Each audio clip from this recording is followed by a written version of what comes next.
The evening air outside the Boston headquarters of Sentinel Dynamics smelled faintly of winter salt and polished brass. Inside, the lights from the launch gala refracted off champagne flutes and rows of medals pinned to dark suits. Mason stood near the edge of the crowd, balancing a glass he hadn't touched, eyes scanning the room like he was still trying to believe he belonged here. 28, recently graduated with honors from MIT. Mason had landed what many would call a dream position, cyber defense lead analyst for a defense contractor whose clients wore stars on their shoulders. But dreams were relative, and his felt more like a waiting room than a runway. Everyone here had war stories and connections. Mason had code. That wasn't enough. Not here. He had just started calculating how long he could linger before ducking out unnoticed when he heard her voice. "You remind me of someone who had potential but didn't know it yet." He turned, and there she was. Elena Brenner, wife of the man who owned the room. Dark green silk dress, subtle gold jewelry, posture like she had never needed to apologize for a single decision in her life. Her eyes, a gray-green hue that didn't blink much, fixed on him with the kind of weight that made a man feel visible in a way he couldn't quite pass. He tried to stand a little taller. "Mom," she smiled. "You're Mason, correct? The one who flagged the API breach during the latest firewall audit?" He nodded, surprised. That had only gone up the chain a few days ago. "I make it a point to know who protects what I help communicate. You keep us quiet in all the right ways." Her compliment was clinical, but the pause between her words wasn't. There was a deliberateness in her presence, like someone who knew the exact temperature a conversation had to reach before boiling. "You have a sharp mind. But you hide it. Why?" Mason blinked. "I just prefer not to overplay." "Interesting strategy. Let's see if it works." And with that, she turned and walked back into the crowd, her scent trailing faintly behind, a mix of cedar and something floral he couldn't name. That night, at 10:58 p.m., Mason's company email pinged. Subject: Secure Comms. Message: "If you're not doing anything tonight, I'd like to pick your brain about secure comms." Sent from elena.brenner@sentineldan.com. His stomach tightened. He read it twice, 3 times. There was no attachment, no greeting, just the ask, sharp and clean. He didn't reply immediately. He told himself it was because of professionalism. But the truth lived closer to a strange pulse in his chest. Was this mentorship, a networking opportunity, or something else entirely? He tried to picture her husband's face, the colonel, stoic and unreadable, whose framed medals lined the boardroom wall. The man shook hands like he measured trust in pounds of pressure. And yet it was his wife who had found Mason. And now she wanted a conversation that couldn't wait until morning. Mason typed a reply. "Available after 11. Should I call?" Her answer came within a minute. "No, just come upstairs. Penthouse elevator code is 0527. That number." The colonel's service year. He stared at the screen. This was beyond informal. It was scripted intimacy wearing a professional disguise. The walk to the elevator felt longer than it was. At the top floor, the doors opened directly into a space that smelled of wood polish and restrained luxury. No photos, no clutter, just the quiet hum of a place that didn't expect visitors. Elena was there, barefoot, with 2 glasses of something red already poured. "You're late," she said, but her tone was amused.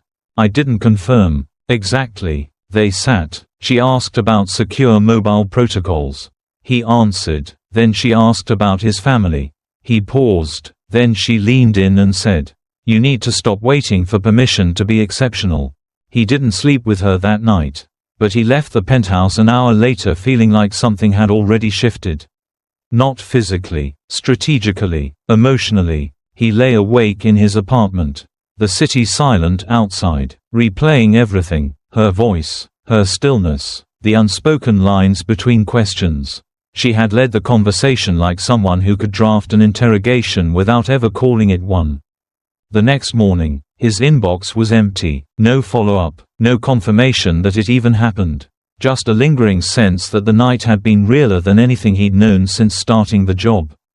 By noon, someone from the upper brass nodded at him in the hallway. At 2 p.m., he was invited to sit in on a high-clearance meeting about supply chain vulnerabilities. And by 3:30, he realized the shift wasn't just in his gut.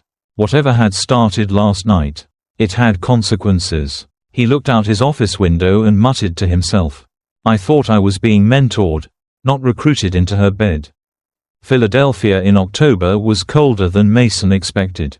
The conference center buzzed with uniformed engineers, ex-Intel officers, and cybersecurity experts debating protocols over overpriced coffee. Mason had been there for 48 hours and already felt like a ghost in polished shoes. No one remembered your name unless you wore the right badge. No one asked where you were from unless your CV made him feel underqualified. Except her. Elena Brenner arrived the second morning in a tailored navy blazer, a silk scarf the shade of frost, and a smile that didn't reach her eyes. She barely said hello before sliding into the empty chair beside him during the keynote. Her perfume, a precise blend of power and restraint, settled between them. "Colonel's in D.C. all week again," she said quietly, like it was a weather report. "I hate the silence in this house." Mason nodded, unsure if it was a statement or an invitation. The rest of the day unfolded with academic monotony, slides, citations, applause. Elena vanished before the final panel. That night, Mason returned to his room alone, scrolled through briefing memos, and told himself he had imagined the implication. Then his phone lit up. "Elena Brenner. You don't have to knock. I left the door open. Room 1204. Mason stared at the screen. Every rational fiber in him screamed don't go. He wasn't stupid. He knew she was married. He knew this wasn't mentorship. But rationality lost to hunger, the kind that doesn't come from loneliness but from never having been seen. When he opened the door, she didn't speak. The room was dim, lit only by the glow of the city through floor-to-ceiling glass. She stood at the window, barefoot, sipping something dark from a crystal tumbler. Her hair was down for the first time. The silence wasn't awkward, it was loaded.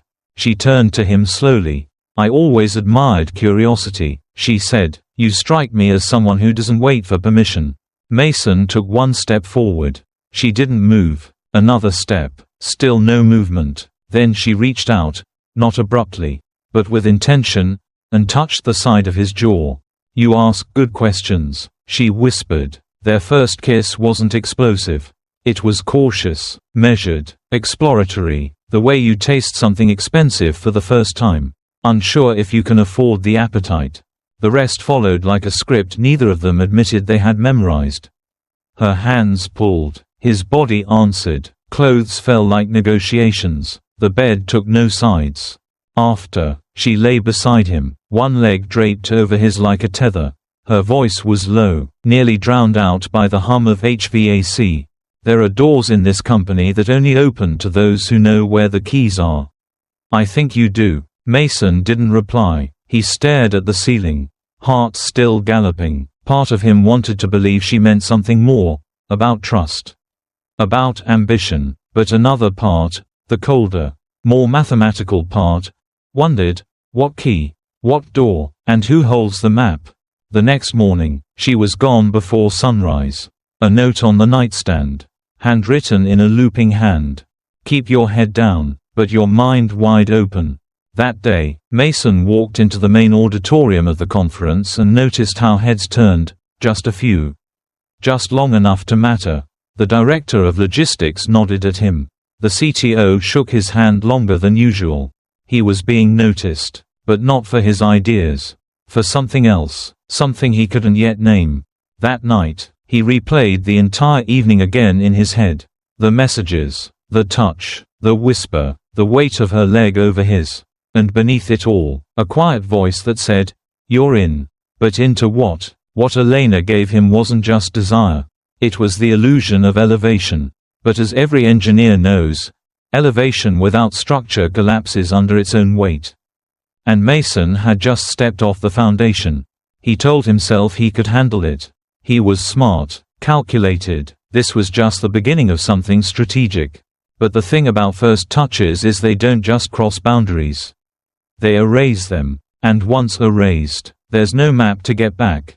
Elena's visits to Mason's desk became more frequent after the Philadelphia conference. She always arrived under the guise of needing insight or clarifying something from a meeting.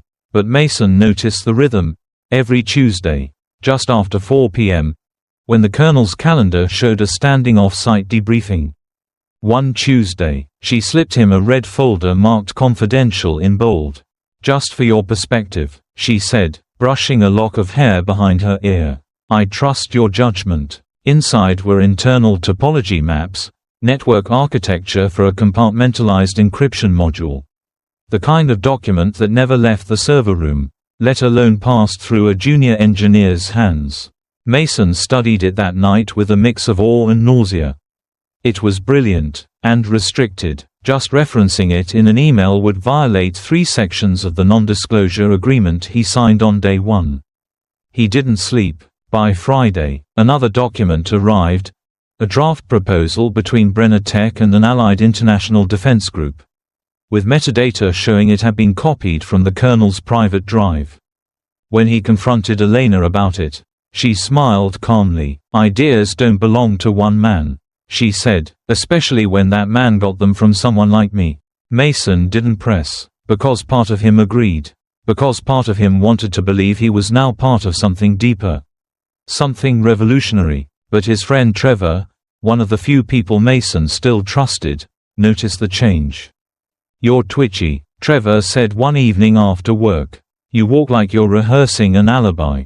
What's going on?" Mason shrugged. "Nothing, just long hours." Trevor narrowed his eyes. "You ever hear of the Espionage Act? Because even whispering about what I think you're looking at would qualify." That night, Mason sat in his apartment, alone, the glow of the documents still lingering on his screen.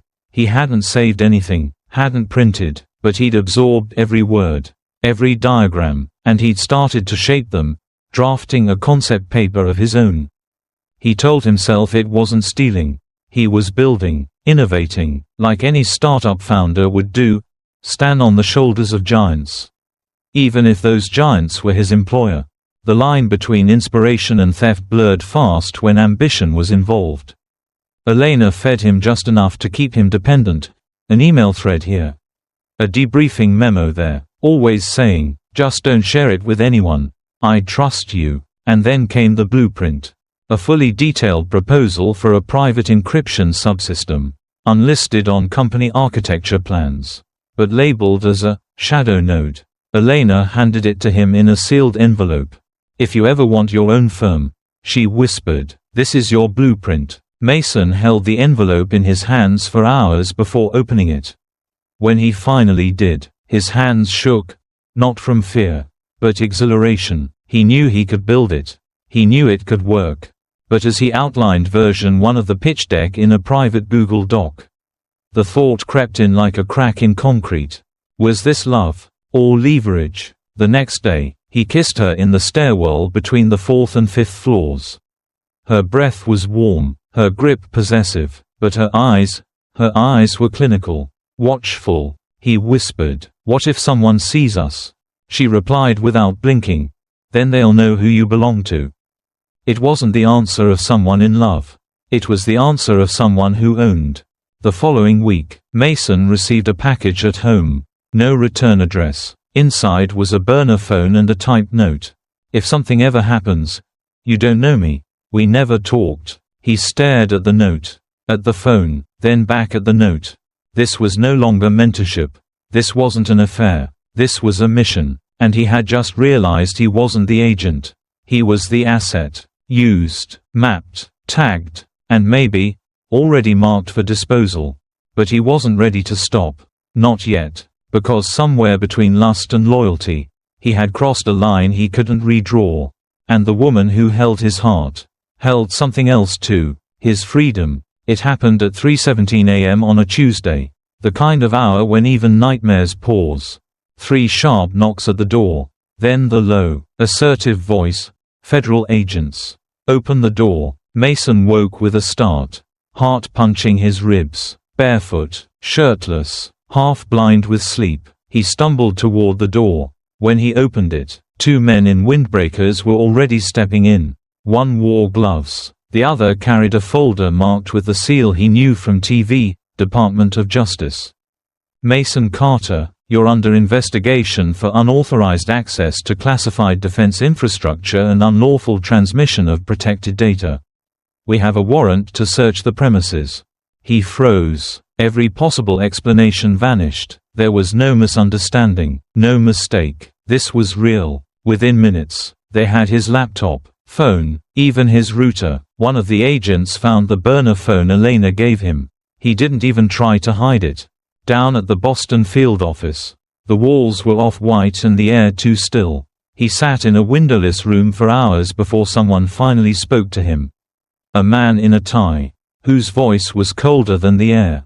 An encrypted package was sent from your company's internal server at 2:44 a.m. yesterday morning. It matched access credentials tied to your terminal. The recipient domain, proxy servers in Eastern Europe. Mason blinked. I didn't send anything. Then who did? Silence. Because the answer was either the woman who vanished, or the man in the mirror. Elena was gone. Her office cleared out. Her name badge deactivated. All internal communications wiped clean. When asked about him, she said one sentence. He accessed it. I trusted him. He broke that trust. Colonel Brenner, once the distant storm on Mason's horizon, now turned full thundercloud. He handed over every piece of evidence, access logs, security camera timestamps, badge entry records, even cafeteria receipts. All of it painted Mason as the lone actor, the traitor, the weak link. No lawyer would touch him. Not in that city, not in that industry. He sat through interrogation after interrogation. Questions layered with the kind of quiet disdain only national betrayal could earn. One agent asked, "Did she promise you a company? Or just her bed?" He didn't answer, because by then, Mason had already seen the internal transcripts, the flagged emails, the metadata, the call logs. Elena never said anything incriminating. She always steered conversations back to ambiguity. She never instructed, never confirmed. She only suggested. She only trusted. He reread her texts, now part of official evidence, and saw them not as romantic fragments but as chess moves. You're different. You see through the noise. People like us don't ask permission. We write the rules. If this works, I owe you dinner in Prague. Each sentence now read like a trap with silk lining. She was never vulnerable, never emotional. She was the firewall. And he was the breach. The charges mounted: unauthorized access, conspiracy, violation of the Espionage Act. Mason sat in holding, staring at the steel table, and thought of the first time she touched his face. He wanted to believe there had been a moment, just one, where it was real. Where he was more than a tool, more than the plausible scapegoat. But he couldn't find that moment. Because every step of their story was engineered, every signal crafted, every silence weaponized. He was never the partner. He was the plan. And now he sat in a cage made not of iron, but of trust weaponized. He had wanted to feel chosen. Instead, he was framed. As he was led out of the interrogation room for transfer, one of the agents muttered, "Next time, kid, don't confuse a seduction for a security clearance." Mason said nothing, but in his mind, one line echoed louder than any siren. "I was never loved. I was just." Plausible deniability. Mason Carter lived now in a town that never asked questions. A place where the winters were long and the silences longer. He worked at a parts distribution warehouse just outside Montpelier, Vermont. No one there cared what school he'd gone to. No one Googled names or asked about clearances. They cared if the forklifts ran, if the barcode scanners scanned. That was it. He clocked in, clocked out, wore a name tag that said, Martin Cole, ate lunch alone, lived in a one-room apartment above a shuttered bakery. No internet, no smartphone, just a landline, and a radio he rarely turned on. It had been 18 months since the case was closed. The plea deal had come with conditions: no prison time, but a lifetime ban from working in defense, security, or anything with even the scent of encryption. The media never knew his name, But every hiring manager in the industry did. His file was quietly passed around as a cautionary tale. He wasn't convicted, but he was condemned. No word from Elena, none ever came, and he never tried to find her. Sometimes, late at night, he would replay their conversations in his head. The way her voice dipped when she said his name. The way she'd touch his collar and say, "You clean up too well for someone so dangerous." But even those memories began to fade. It was the laugh that lingered longest. Light, effortless, as if nothing in the world could touch her. He hadn't touched a line of code since. Not even for himself. His laptop sat in a drawer, wrapped in an old t-shirt, powered off like a dead organ. Then one evening, while sorting inventory returns in the back office, the manager waved him over. "You've got mail," she said, tossing a white envelope onto the table. No return address, no stamp, just his alias, written in block print. Inside, a USB stick. And a slip of paper. "You wanted access. I wanted escape." No signature, no date. He stared at the message until his vision blurred.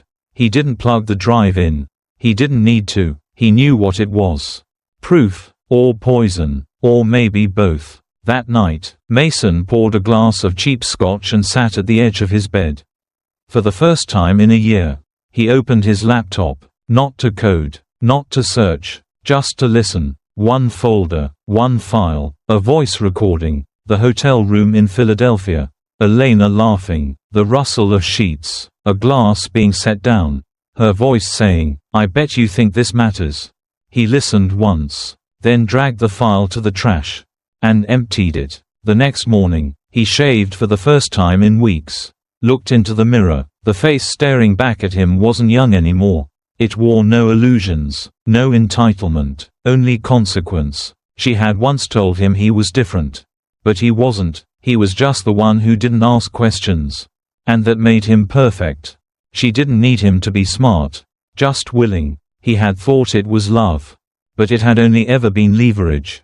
She escaped, he rebuilt. But some echoes don't fade. They just settle, somewhere deep, just beneath the skin. Where guilt becomes muscle, and memory, a weapon no firewall blocks. He thought it was about love. But it was only about leverage.